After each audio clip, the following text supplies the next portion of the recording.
દાહોદ જિલ્લાના સંજેલી તાલુકામાં આવેલ પ્રાથમિક શાળામાં ચાલતી મધ્યાહન ભોજન યોજનામાં નવીન નિમણૂક થયેલ સંચાલકોના હુકમમાં ગેરરીતિ થયાના ગ્રામજનો તેમજ જનપ્રતિનિધિઓના પદાધિકારીઓ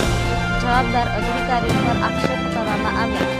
પ્રાપ્ત માહિતી અનુસાર સંજેલી તાલુકામાં આવેલ પ્રાથમિક શાળાઓમાં ચાલતી મધ્યાહન ભોજન યોજનામાં ખાલી પડેલી જગ્યાઓ પર અત્રેના સંજેલી તાલુકામાં બહાર પાડવામાં આવેલ સંચાલકોની નવીન નિમણૂક સરકારશ્રીના શિક્ષણ વિભાગના ગાંધીનગરના ઠરાવ ક્રમાંક Mભય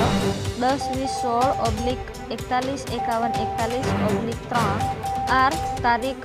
3/10/2016 તથા ગુજરાત સરકાર શિક્ષણ વિભાગના તારીખ 19/2/2020ના Mભય ક્રમાંક 10-20-16-34-15-141 જણાવેલ લાયકાતો તથા ગેરલાયકાતો ધ્યાને લઈ કરવામાં આવે છે. સંજેલી તાલુકામાં આવેલ થાળા, સંજેલી અને બોડિયાભીત પ્રાથમિક શાળાઓમાં ચાલતી મધ્યાહન ભોજન યોજનાના કેન્દ્રોમાં ખાલી પડેલી સંચાલકોની હાલમાં મેરિટ યાદી જાહેર કરવામાં આવી છે. જે થાળા મધ્યાહન ભોજન યોજનાના કેન્દ્રોમાં સંચાલક તરીકે અરજદાર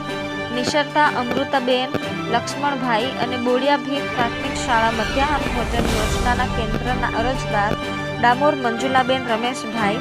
મીડિયા સમક્ષ જણાવ્યું હતું કે જે હાલમાં નિમણૂક કરવામાં આવેલ છે જે સરકારશ્રીના નક્કી કરેલા ધારાધોરણ અને નિયમો અનુસાર જે જાહેરનામું પ્રસિદ્ધ મુજબ નિમણૂક કરવામાં આવી નથી. મધ્યાહન ભોજન સંચાલક નિમણૂક હુકમ રદ કરી જાહેરનામું પ્રસિદ્ધ મુજબ યોગ્ય લાયકાત ધરાવતા ઉમેદવારો અરજદારને સાચા અરજદારની નિમણૂક અપાવવા થાળા સંજેલી પંચાયતના સરપંચ ભૂરાભાઈ તાવ્યાડ, સામાજિક કાર્યકર સબુરભાઈ તાવ્યાડ તેમજ વડીલો, આગેવાનો તેમજ જનપ્રતિનિધિઓએ સેવા સદન ખાતે મામલતદાર શ્રી તેમજ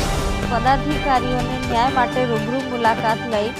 રજૂઆત કરવામાં આવી હતી અને જેમની તમામ માહિતીના કાગળો માહિતી અધિકાર અધિનિયમ 2005 હેઠળ અરજી આપી સદરનું આ કેસના તમામ કાગળો મેળવી લેવા જણાવ્યું છે